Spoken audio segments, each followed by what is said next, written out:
할렐루야. 하나님께서 이 시간에도 저 여러분들에게 은혜 베푸시길 원합니다. 예전 교회에서 사역하고 있을 때 한 젊은 청년이 교회로 찾아왔습니다. 말을 해보니 우리나라 사람이 아니고 중국 청년이었습니다.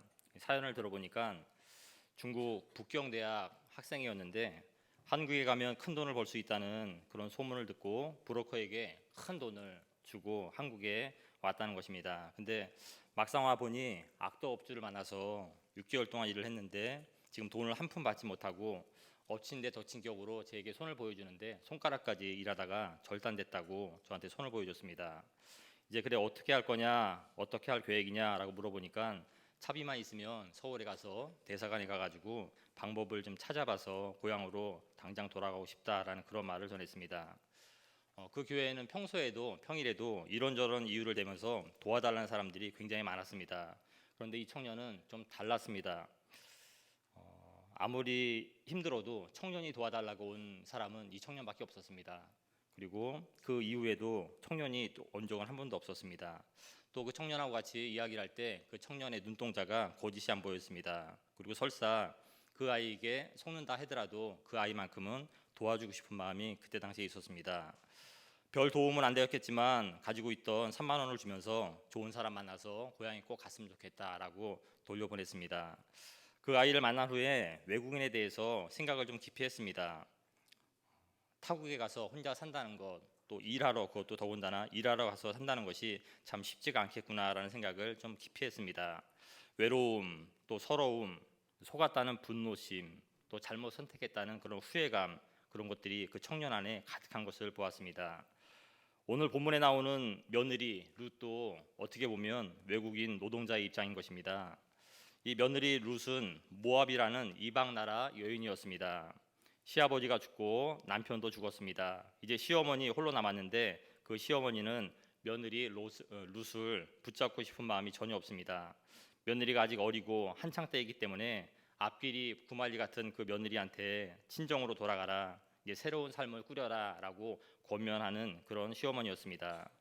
그래서 시어머니 나오미가 며느리에게 이렇게 말합니다. 얘야, 나는 내 고향 이스라엘 그 나라로 돌아갈 테니 이제 너 내 걱정이나 하지 말고 너도 친정으로 돌아가서 새로 시작하라라고 권합니다. 하지만 며느리의 생각은 달랐습니다. 시어머니를 끝까지 따라가겠다고 했던 말씀이 오늘 본문 말씀입니다. 너무 결심이 확실했습니다. 이때 시어머니의 마음이 어땠을까 잠깐 한번 생각해 봤습니다. 너무너무 고마웠을 것 같습니다.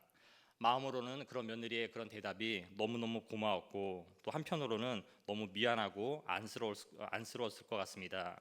왜냐하면 이 며느리가 자기를 따라오는 것까지는 참 고마운 일인데 자기 고향 이스라엘 백성들이 그 며느리의 고향 사람들을 사람 취급하지 않는다는 것을 이 시어머니가 잘 알고 있었기 때문입니다. 며느리가 자기와 함께 간다면 며느리가 어떤 수치와 봉변을 당할지도 모른다고 생각했습니다. 하지만 결국 며느리는 시어머니를 따라서 이스라엘 땅으로 들어가는 장면을 우리가 읽었습니다. 저는 이 본문에서 한 가지 의문이 들었습니다. 생각을 했습니다. 며느리 룻은 왜 기필코 시어머니를 따라갔을까라는 그런 질문입니다. 누가 봐도 어려움이 예상되는 그런 길이었습니다. 또 오지 않아도 된다고 어머니가 허락까지 했는데 왜 굳이 그곳을 가야만 했는가? 며느리인 룻의 입장에서는 미래가 불투명하고 어떻게 보면 고난이 펼쳐져 있을 그 길을 왜 따라갔을까라는 생각에 잠겼습니다. 그 힌트가 룻기 1장 16절부터 17절까지 말씀, 우리가 읽었던 말씀인데요. 다시 한번 읽어보시겠습니다. 16절 17절입니다. 시작. 룻이 이르되 내게 어머니를 떠나며 어머니를 따르지 말고 돌아가라 강건하지 마옵소서. 어머니께서 가시는 곳에 나도 가고 어머니께서 머무시는 곳에서 나도 머물겠나이다. 어머니의 백성이 나의 백성이 되고 어머니의 하나님이 나의 하나님이 되시리니 어머니께서 죽으시는 곳에서 나도 죽어 거기 붙일 것이라. 만일 내가 죽는 일 외에 어머니를 떠나면 여호와께서 내게 벌을 내리시고 더 내리시기를 원하나이다 하는지라. 아멘. 여기서 중요한 말이 이것입니다. 어머니의 하나님이 나의 하나님이라는 고백입니다. 또 내가 어머니를 떠나면 여호와께서 내게 벌을 내리시고 더 내리시기를 원한다라는 룻의 고백입니다. 룻의 입에서 또 지금 어머니의 하나님, 어머니가 믿는 그 하나님을 나도 믿는다라는 신앙의 고백이 흘러나옵니다. 이 룻이 과연 어디서 살았는가, 어떤 여인인가? 룻의 고향은 지금 말씀드렸다시피 모압입니다. 이 모압은 하나님을 전혀 믿지 않는 이방의 땅입니다. 그모스라는 우상, 그리고 전쟁 신을 숭배하는 그런 땅입니다.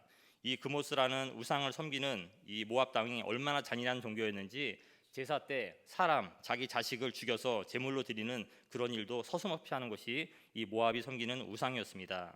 실제로 모압 왕 메사는 이스라엘 나라와 전쟁할 때 전세가 불리해지자 자기 아들을 인신제사로 드렸다는 기록도 있습니다. 이 며느리 룻이 그런 땅에서 태어나고 그런 땅에서 자랐습니다. 당연히 룻은 하나님을 전혀 알지 못했고 믿지도 않았습니다. 그런 룻이 어떻게 지금 하나님을 믿게 되었는가? 저의 질문은 여기까지 나아갔습니다. 오늘 제목처럼 어머니가 믿는 그 하나님이 어떻게 나의 하나님이 되었는가? 이것이 오늘 설교의 제목입니다. 시어머니 나오미를 통해서 룻은 하나님을 알고 하나님을 믿게 되었다는 것입니다. 사랑하는 성도 여러분, 가족 전도가 얼마나 어려운 일인지 우리는 다 잘 알고 있습니다. 가족 전도가 왜 어려울까요? 가족이 나를 너무 잘 알고 있기 때문입니다. 우리가 교회 나와서 성도들과 또한 목회자들과 같이 이야기를 할 때 우리 모두는 서로 속일 수가 있습니다. 그렇죠? 집에서 쓰지 않는 말도 우리가 쓸 수 있고, 집에서 행동하지 않는 고급스러운 행동을 우리는 능히 하면서 모든 사람들을 속일 수 있습니다. 하지만 우리 가족은 속일 수가 없습니다. 나의 진짜 모습을 알고 있기 때문에 가족을 전도하는 것은 가장 힘든 것입니다. 겉과 속이 다른 나의 모습, 교회에서는 통해도 가족에게는 통하지 않기 때문에 내가 신실하게 일상을 살지 않는 한 가족들이 내 말을 듣고 교회에 나온다, 전도된다, 참 어려운 일입니다. 그런데 오늘 본문에서는 이 시어머니 나오미가 며느리 룻을 전도하는 그런 모양이 오늘 본문에서 나오는 것입니다. 저는 이 말씀을 묵상하면서 며느리 이 룻이 시어머니를 정말로 존경했겠구나라는 생각을 했습니다. 시어머니 나오미는 어떤 사람입니까? 조금 더 잘 살아보겠다고 이스라엘 땅을 떠나서 모압 지방으로 이사를 갔습니다. 남편과 두 아들과 함께 모압으로 이민을 갔습니다. 그리고 그곳에서 며느리 룻을 만났습니다. 하지만 집안 형편은 하루가 다르게 기울어 갔습니다. 그리고 급기야 남편까지 죽습니다. 하늘이 무너질 것 같았지만 나오미는 두 아들 때문에도 삶을 포기할 수 없었고 더 열심히 살아갔을 겁니다. 나오미는 그런 절망의 현실 속에서 희망을 잃지 않고 아들 며느리와 10년을 함께 살았습니다. 그러다 결국 두 아들까지 죽게 되었습니다. 이 고통 속에서 살아가는 시어머니의 이 적나라한 모습을 며느리 룻은 말없이 옆에서 한 집에서 다 지켜보았습니다. 룻은 그런 생각했을 것 같습니다. 보통 사람들 같았으면 날마다 푸념, 원망, 한숨으로 살면서 자기를 못 살게 굴었을 것 같은데 시어머니는 자기를 그렇게 대하지 않는 것이 이상했을 겁니다. 심지어 아들이 죽었을 때에도 시어머니는 그 현실을 묵묵히 받아들이면서 오히려 며느리 룻을 걱정하면서 친정으로 돌아가서 새로 시작하라라고 배려심이 많은 그런 시어머니였습니다. 또 하나님이 너희에게 은혜를 베풀어 주시기를 원한다라고 진심으로 기도까지 해주는 따뜻한 마음을 가진 고마운 시어머니였습니다. 룻은 그렇게 살아가시는 시어머니를 존경할 수밖에 없게 된 것입니다. 시어머니는 진정으로 하나님이 기뻐하시는 삶을 살았던 여인이었고 하나님은 그런 시어머니의 믿음, 그 신앙을 며느리의 마음에 고마움과 존경심으로 심어주었고 그 며느리는 어머니가 믿는 그 하나님을 나의 하나님으로 받아들인 것 같습니다. 결국 그 시어머니의 아름다운 믿음의 삶이 며느리를 하나님의 품으로 전도한 케이스가 오늘 본문에 나옵니다. 저희 교회에도 이런 분들이 참 많이 계실 겁니다. 그렇죠? 가족이 가족을 전도한 경우도 많이 계시죠. 하지만 또 이와 반대인 경우도 여럿이 있습니다. 최근에 많이 들었는데요. 오랫동안 하나님을 믿지 않고 살았지만 결국 어떤 분은 며느리의 전도로 우리 장수교회에 등록하시고 지금 잘 다니게 된 분이 계십니다. 또 어떤 분은 심지어 그동안 일평생 다른 종교를 가지고 평생을 살아오셨는데 딸의 전도로 최근에 또 교회에 나와서 열심히 잘 다니시는 분들도 계십니다. 그분들과 대화를 나누다 보면 그분들의 한결같은 대답은 우리 며느리가, 우리 딸이 나한테 그렇게 잘합니다 목사님이라는 그런 대답이었습니다. 그리고 진작 나왔어야 되는데 그 아이들 생각했다면 내가 진작 교회에 나왔어야 하는데 이제야 나오게 되었습니다라는 말을 남김없이 말씀하고 있습니다. 그리스도인들의 아름다운 삶이 전도로 이어지는 은혜로운 간증들을 우리 교회 안에서도 들을 수가 있는 것입니다. 진정한 전도가 무엇일까요? 우리는 입술의 전도도 필요하지만 삶으로서의 전도는 더더욱 중요하다는 사실을 깨닫습니다. 마태복음 5장 13절에서 이런 말씀을 하고 있습니다. 너희는 세상의 소금이다. 너희는 세상의 빛이다. 그 빛과 그 소금의 맛을 잃어버리면 너희는 아무 쓸데기도 없다라고 성경은 말합니다. 그러면서 마지막에 너희의 착한 행실, 그 행실로 하나님 아버지께 영광을 돌려라라고 우리에게 오늘도 명령하고 계십니다. 이 말씀이 저와 여러분의 삶으로 나타나게 되시기를 축원합니다. 그리고 룻은 또 한편으로 시어머니를 잘 관찰했을 것입니다. 어려운 환경 속에서 희망 또 웃음을 잃지 않는 저 힘은 과연 어디서 나오는 것일까? 한 인간 개인으로서 그것이 궁금했습니다. 나 같으면 우리 엄마처럼 살지 못할 것 같은데, 나 같으면 저런 힘이 나오지 않을 것 같은데 어머니는 어디에서 저 희망과 웃음이, 저 평안이 공급되시는가라는 질문이 있습니다. 룻은 시어머니를 보면서 그것을 찾으면서 살았습니다. 그리고 룻은 그 답을 시어머니가 믿는 여호와 하나님에게서 찾았던 것이 분명합니다. 우리 시어머니가 믿는 하나님이 과연 누구시길래 이 어머니가 이 어려운 환경 속에서도 희망을 잃지 않고 나에게 잘 대해 주시는가, 긍정적으로 살아가시는가. 결국 그 시어머니의 바른 믿음과 아름다운 삶의 모습이 며느리가 하나님을 믿는 계기가 되었던 것입니다. 우리는 한번 생각해야 됩니다. 저 여러분들의 삶이 어떤지, 예수를 믿는 우리의 믿음이 주변 사람들에게 지금 선한 영향력을 미치면서 살고 있는지 우리는 늘 생각해야 됩니다. 예수를 믿는 우리 삶의 모습이 남들에게 어떤 모습으로 보여지고 있는지 우리는 늘 우리 자신을 보면서 살아가야 됩니다. 그리스도인으로서 내가 하는 말과 삶의 행실을 전도의 도구로 삼고 있는가, 우리는 이 사실을 늘 기억해야 됩니다. 사람들이 예수님께 나오는 데 있어서 내가 다리 역할을 하고 있는지 아니면 도리어 걸림돌이 되고 있지 않은지 생각하면서 살아야 하겠습니다. 마태복음 18장 7절 말씀에 이렇게 기록되어 있습니다. 실족하게 하는 일들이 있음으로 말미암아 세상에 화가 있도다. 실족하게 하는 일이 없을 수는 없으나 실족하게 하는 그 사람에게는 화가 있도다. 그리스도인의 삶은 어떤 삶이어야 합니까? 다른 사람들을 실족시키지 않는 그런 삶이어야 됩니다. 다른 사람들을 걸려 넘어뜨리는 그런 삶을 살아가서는 안 됩니다. 저는 종종 이런 생각을 혼자 하곤 합니다. 내가 목사로서, 아니 목사를 떠나서 한 사람의 그리스도인으로서, 그리고 신앙을 떠나서 한 명의 인간으로서 과연 이 땅을 어떻게 살아가는 것이 잘 사는 것일까라는 생각을 많이 합니다. 정답은 우리가 다 알고 있죠. 어떻게 살아야 됩니까? 예수 그리스도를 구주로 믿고 말씀대로 순종하면서 하나님과 사람을 사랑하면서 사는 거 우리 이미 다 알고 있습니다. 하지만 그럼에도 불구하고 저를 포함한 많은 그리스도인들을 보고 말하고 대할 때마다 끊임없이 계속 많은 생각을 하게 됩니다. 그리고 내 나름대로 내린 결론은 인간의 삶이란 결국 더 맛있는 것을 먹으려고 하는 먹는 싸움, 또 더 멋진 옷을 입으려고 하는 입는 싸움, 더 멋진 곳에 살고 싶어하는 주택 싸움을 하면서 살아가는 모습으로 보입니다. 이것들이 참 중요합니다. 중요하지만 그러면 이것들만 우리가 갖고 있으면 우리 마음이 만족하고 행복감이 생기는가? 저 개인적으로도 꼭 그렇지는 않은 것 같습니다. 성경도 이를 뒷받침합니다. 모든 만물이 피곤하다는 것을 사람이 말로 다 말할 수 없나니 눈은 보아도 족함이 없고 귀는 들어도 가득 차지 아니하도다. 가져도 만족함이 없는 것이 인간의 실존이라고 성경도 말하고 있습니다. 가져도 채워지지 않는 그 욕망 때문에 끊임없이 불안해하고 초조해하고 허전함을 느끼는 것이 바로 인간입니다. 더 많이 가져도 만족과 행복함이 없다면 그럼 도대체 어떻게 살아야 되는가라고 계속 질문이 남습니다. 하나님은 그런 우리들에게 이렇게 말씀하십니다.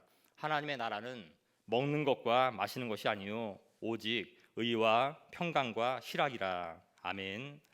우리가 그리스도인으로서 이 땅을 살아간다는 것, 무엇을 더 가지려고 애쓰는 그런 삶이라기보다는 현재의 삶 속에서 평강과 희락을 누리는 삶을 살라라고 성경은 말합니다.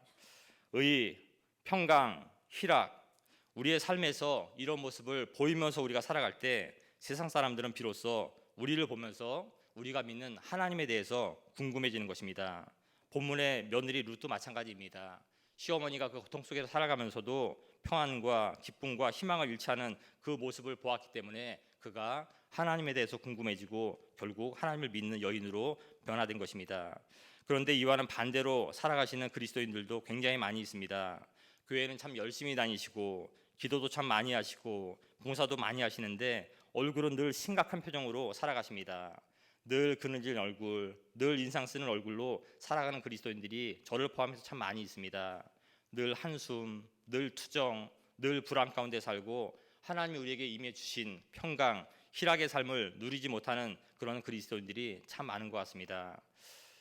저와 여러분들은 사람을 만날 때 어떤 사람을 만나고 싶어 하십니까? 평강과 희락은 나 자신과 우리 가정도 좋지만 사람과 사람을 연결하는 훌륭한 다리 역할을 합니다. 어머니의 하나님이 나의 하나님이 되는 이런 다리의 역할, 그게 바로 희락과 평강입니다. 반대로 나의 하나님이 내 배우자의 하나님 혹은 내 자녀들의 하나님이 되게 만들어주는 그런 훌륭한 가교의 역할이 바로 내 속에서 있는 희락과 평강의 삶입니다. 이것이 그리스도인의 참된 삶의 모습이라고 성경은 말하고 있습니다. 그러면 어떻게 해야 내가 내 삶 속에서 의와 평강과 희락을 좀 나타내면서 살아갈 수 있을까? 그래서 내가 사는 사람들에게 좋은 영향력을 끼치면서 많은 전도의 도구로 내 삶을 보여줄 수 있을까? 첫째로는 예수님을 믿는 것이 가장 기본적인 기본이지요. 세상이 줄 수 없는 참된 평안을 우리 주님이 주십니다. 우리가 예수님을 믿지 않고는 참된 평안을 누릴 수가 없는 것입니다. 또한 주님이 주시는 참된 기쁨을 우리가 만끽하지 아니하고서는 세상의 그 어디에서도 참된 기쁨을 얻을 수가 없습니다. 의와 평강과 희락, 이것을 얻기 위해서 가장 기본은 그리스도 예수 안에서 평강과 희락을 찾아야 됩니다. 또한 그 외에 우리가 또한 방법을 찾는다 그러면 행복한 삶을 살았던 사람들을 연구하는 사람들이 참 많이 있습니다. 그 연구의 결과 이 사람은 어떻게 행복한 삶을 일평생을 살아왔을까, 그것만 연구하는 사람들이 대체적으로 내놓은 연구의 결과물은 사람에게 있어서 이것만 좀 변화되면 행복하게 살게 되더라라는 결론입니다. 그 이거 두 글자거든요. 사람에게 있어서, 나에게 있어서 이것만 좀 바뀌면 나는 행복해질 수 있다라는 그런 괄호를 연구자들이 내놓았습니다. 그 괄호에 들어갈 수 있는 두 글자는 우리가 다 알고 있는 단어입니다. 태도입니다. 태도. 삶의 태도. 성공한 사람들, 또 나름대로 행복하게 삶을 살고 있는 사람들은 언제나 그 삶의 태도가 보통 사람들보다 틀리다는 겁니다. 그러면 우리는 어떤 태도를 가지고 살아야 우리 안에 평강과 희락을 가지면서 살아갈 수 있을까요? 가장 중요한 우리의 모델이신 예수 그리스도를 따라가야 됩니다. 빌립보서 2장 5절 말씀에 너희 안에 이 마음을 품으라 곧 그리스도 예수의 마음이니 라고 되어 있습니다. 우리 한글 성경에는 마음이라고 되어 있는데 영어 성경에는 이 마음 대신에 태도라고 번역되고 이것이 더 정확한 해석이라고 합니다. 너희 안에 이 태도를 품으라. 좀 풀어서 얘기하면 너희가 예수님의 삶의 태도를 따라가야 된다. 그래야 행복한 삶을 살 수 있다라고 성경도 우리에게 태도에 대해서 말하고 있습니다. 결국 그리스도인들은 예수님의 삶의 태도를 성경을 통해서 잘 알고 그 예수님의 삶의 태도대로 따라갈 때에 행복하고 건강한 삶을 살아갈 수가 있는 것입니다. 예수님의 삶의 태도가 뭡니까? 겸손히 하나님을 의지하고 하나님을 바라보는 그런 삶의 태도입니다. 아무것도 염려하지 말고 다만 모든 일에 기도와 간구로 너희 구할 것을 감사함으로 하나님께 아뢰라. 그리하면 모든 지각에 뛰어난 하나님의 평강이 그리스도 예수 안에서 너희 마음과 생각을 지키시리라. 아멘. 우리의 모든 문제, 우리의 모든 염려를 다 하나님께 맡기고 아뢰일 때 하나님의 평강이 우리 마음을 지배한다. 하나님의 평강이 우리 마음과 가정을 다스린다라고 성경이 약속했습니다. 이대로 우리가 주님께 모든 것 맡기고 기도한다면 하나님께서 우리에게 은혜와 평강을 주실 줄 믿습니다. 하나님께 맡기는 것이 정답입니다. 그리고 또 하나, 어떻게 하면 우리가 삶 속에서 은혜와 평강 또 희락을 맛볼 수 있을까? 언젠가 소개를 한번 해드린 것 같긴 하지만 좋은 시이기 때문에 다시 한번 소개를 시켜드리겠습니다. 킴벌리 커버거라는 사람이 쓴 시인데요. 지금 알고 있는 걸 그때도 알았더라면. 시 제목이 좀 깁니다. 지금 알고 있는 걸 그때도 알았더라면. 시를 읽어드리겠습니다. 지금 알고 있는 걸 그때도 알았더라면 내 가슴이 말하는 것에 더 자주 귀 기울였으리라. 더 즐겁게 살고 덜 고민했으리라. 다른 사람들이 나에 대해 말하는 것에는 신경 쓰지 않았으리라. 그 대신 내가 가진 생명력과 탄탄한 피부를 더 가치 있게 여겼으리라. 더 많이 놀고 덜 초조해 했으리라. 진정한 아름다움은 자신의 인생을 사랑하는 데 있음을 기억했으리라. 더 많은 용기를 가졌으리라. 모든 사람에게서 좋은 면을 발견하고 그것들을 그들과 함께 나눴으리라. 지금 알고 있는 걸 그때도 알았더라면 나는 분명코 춤추는 법을 배웠으리라. 내 육체를 있는 그대로 좋아했으리라. 내가 만나는 사람을 신뢰하고 나 역시 누군가에게 신뢰할 만한 사람이 되었으리라. 분명코 더 감사하고 더 많이 행복해했으리라. 지금 내가 알고 있는 것을 그때도 알았더라면 이라고 시가 끝납니다. 우리가 흔히 하는 말 중에서 인생을 멀리 보라라는 그런 말이 있습니다. 그러면 웬만한 것은 다 넘어갈 수 있다는 그런 말입니다. 맞는 말입니다. 하루하루는 내가 지는 것 같고 내가 손해보는 것 같고 이게 틀리는 것 같지만 인생을 통으로 계산해 보면 오늘 웃는 게 맞고 오늘 용서하는 게 맞고 그러기에 오늘 하루를 행복하게 살아가는 것이 맞다라는 그런 말입니다. 책을 읽어봤는데 재밌는 말이 있습니다. 밀림의 왕자 호랑이가 다람쥐에게 인생 상담을 하러 갔답니다. 다람쥐야, 나는 요즘에 고민이 너무 많아서 내가 어떻게 해야 될지를 잘 모르겠다. 나 좀 도와줘라 라고 다람쥐에게 말합니다. 다람쥐가 밀림의 왕자인 호랑이가 와서 도와달라고 하니까 어이가 없었습니다. 그래서 호랑이 얼굴을 빤히 쳐다보면서 이렇게 한마디 해줬습니다. 얼굴에 힘 좀 빼고 살아 임마. 그러면 돼.